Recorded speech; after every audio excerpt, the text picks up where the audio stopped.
The undead, particularly zombies, are a very rich source of material for authors. Whether it be sci-fi, fantasy, any type of genre, you can include zombies.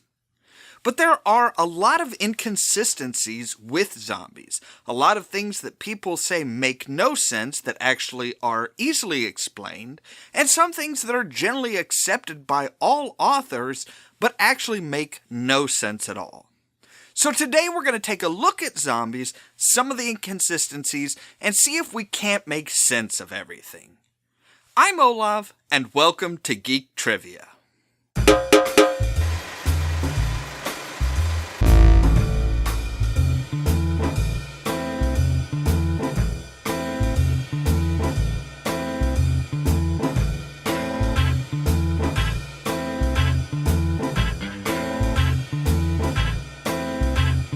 So what are some of the inconsistencies and some of the things that people say make no sense but actually do? For this video, we're going to primarily be looking at the Max Brooks novels, the Zombie Survival Guide, and the World War Z novels for some of our factual stuff as far as zombies. Because really, Max Brooks kind of looks into things a bit deeper than a lot of other authors do. So first and foremost, we have to acknowledge the fact that in Max Brooks' novels, zombies are that people are infected with a virus that eats away at the frontal lobes, killing the host body, and then the virus reanimates the body, and that is what a zombie is. So, in all reality, a zombie is not a person. It is not even a creature. It is an automaton. It is basically a gigantic flesh suit that's being operated by a virus. And this is very important for some of the things that even Max Brooks doesn't acknowledge as far as his zombies. So the first thing we're going to look at is why zombies go for humans, particularly living humans, over any other source of protein. And it's fairly simple. Procreation. Remember, a zombie is not a creature. It's the virus that's in the zombie. Therefore, the virus is looking for new hosts in order to spread out from that individual. This is why zombies will go after humans, because according to Max Brooks, the virus does not take over any animal other than humans. So the virus is looking for viable bodies to infect and to spread to, so it's going to go for humans. Live humans over dead, because again, the living human, the virus can take over. The dead human, it cannot. It won't spread throughout the body because the circulatory system has already ceased to function. Now the second question that we're going to look at is why do zombies eat meat? Why will they go for meat? There is no digestive. The digestive system no longer works. So why do they feel the need to eat meat? And again, this can be explained by the fact that it's a virus. Viruses do not replicate. Virus cells do not replicate themselves. They have to infect a healthy cell and alter it. Now, within a zombie, there's only so long of a lifespan that virus has. Therefore, if it needs protein, and the fact that it takes over the brain indicates that yes, it does need protein, the consumption of meat, provided that it has not reached a certain level of decay, gives it viable cells to infect in order to replicate. Now, Max Brooks does go on to say, well, they've inspected the contents of a zombie's stomach, and the meat is not decayed, the meat is not digested, it doesn't seem to have changed at all. But he never has anybody inspect it on a cellular level to see if the cells within that meat contain dead virus cells. With a virus and the amount of meat that is generally consumed and pushed through the digestive tract of his zombies, it is entirely possible that yes, that is why a zombie can continue living for so long, is as long as it has meat within the digestive tract for that virus to go down, infect the viable cells, and then replicate cells that way. That would mean that it always has a source of food, a source of reasonably healthy cells. And by the fact that there is no digestive fluid being produced, the stomach would actually prevent any decay or bacteria from infecting and deteriorating those cells. So realistically, the meat that is inside the zombie's digestive tract could stay viable for a very long time. And he actually does bring this up, that once an animal has been dead for so long, the zombie will not eat the meat. Once the proteins have started breaking down to a certain point, it will not consume that protein. They are not viable cells, so it ignores them. Now, one thing that is generally accepted that I've always kind of been a little curious about is the idea of crawlers. Crawlers are zombies that for one reason or another cannot use their legs and drag themselves along the ground. Now, with the accepted idea that zombies do not register harm to or damage to their bodies, again, you have a virus that's occupying the brain.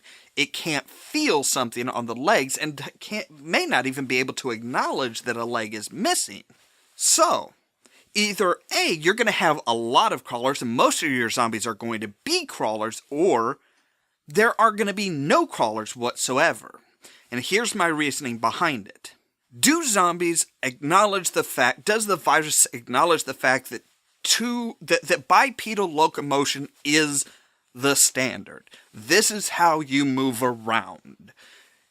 If it does, then basically the zombie would be kind of like a robot that says, this is the proper orientation. Standing up is the proper orientation for movement. If a zombie falls down, if a zombie understands that this is not the proper orientation, we need to be upright, and goes to push themselves up, you would never have any crawlers. Because, again, the zombie would not acknowledge the damage to its body, therefore it would always be trying to push itself up.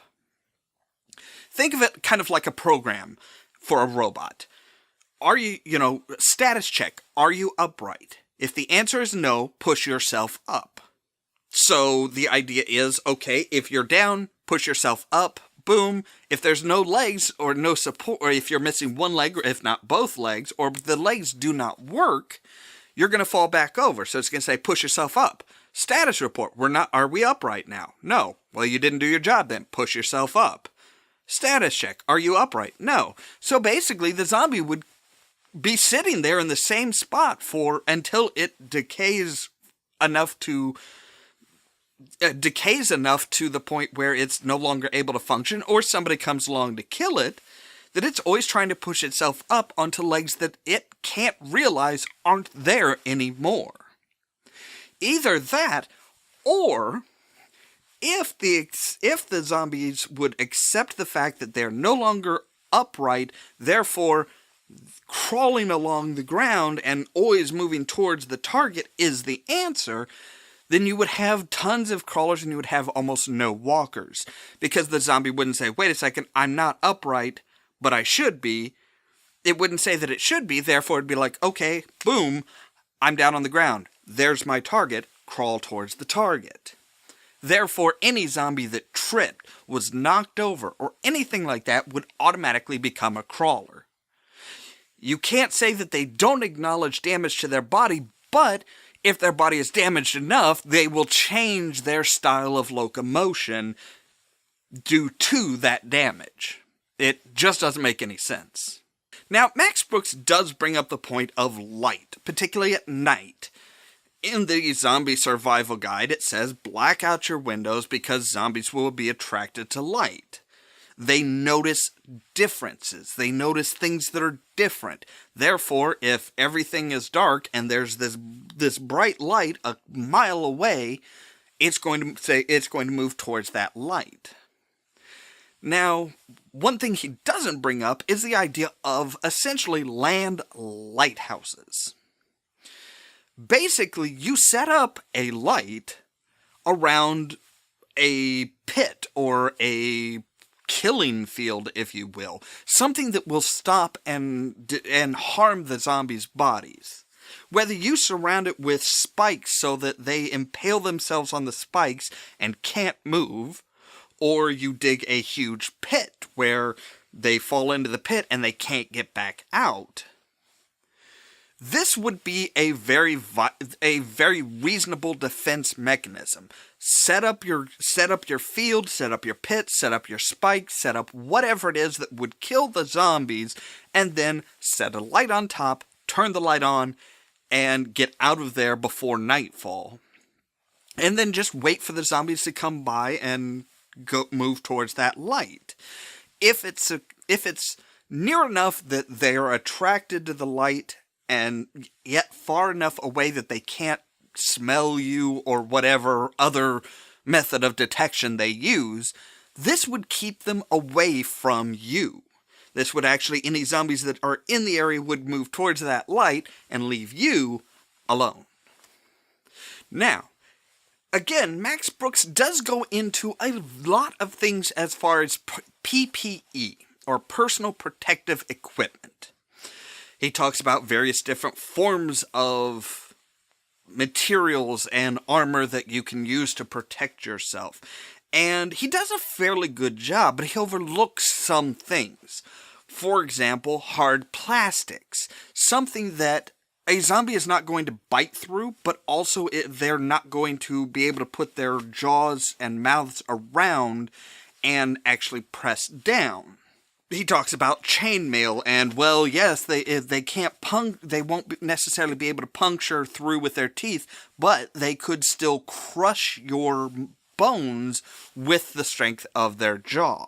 Now, this is one of those things that I've randomly thought about because I'm just that type of person, but something like soccer shin guards on your forearms and on your shins and calves, basically encompassing it so that if they try to, they're not going to be able to really get down onto it. And I say the forearms mostly because if you turn the corner and there's suddenly a zombie there, your first initial reaction anytime is to put your arm up and step back. Basically protecting your face and throat and vital organs while sacrificing your arm.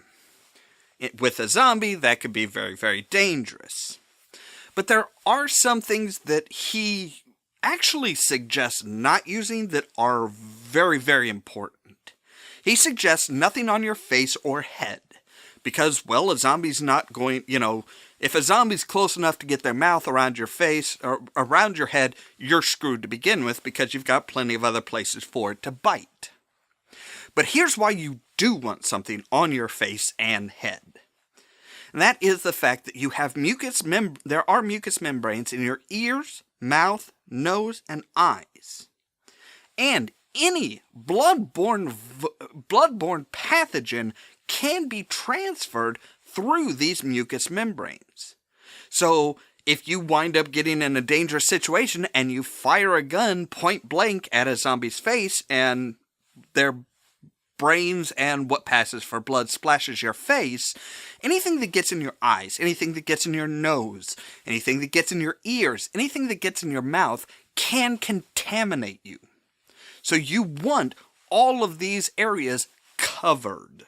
You don't want to save your life at the very last second and accidentally get a little bit of zombie juice in your eye and boom, it's in your bloodstream.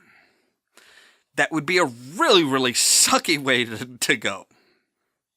Now, one of the other things that Max Brooks talks about, particularly in the zombie survival guide is that zombies are not magically stronger than us. They don't gain strength. They're just as strong as you are, except for one major thing.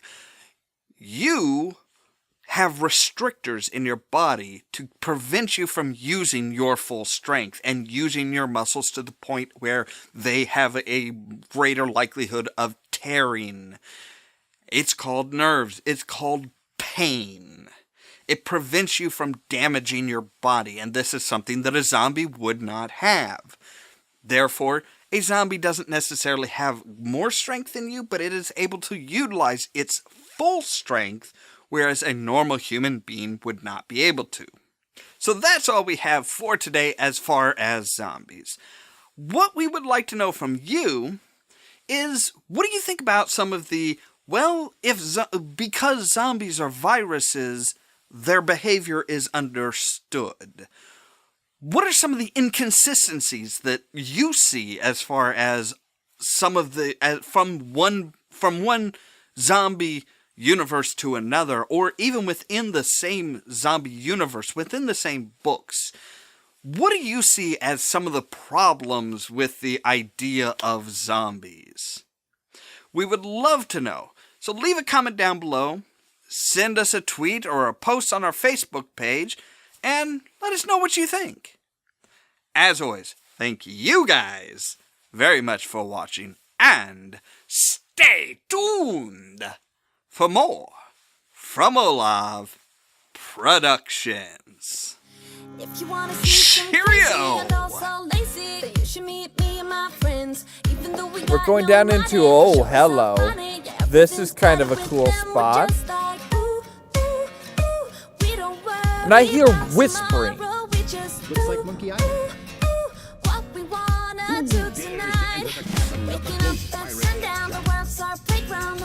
Not me.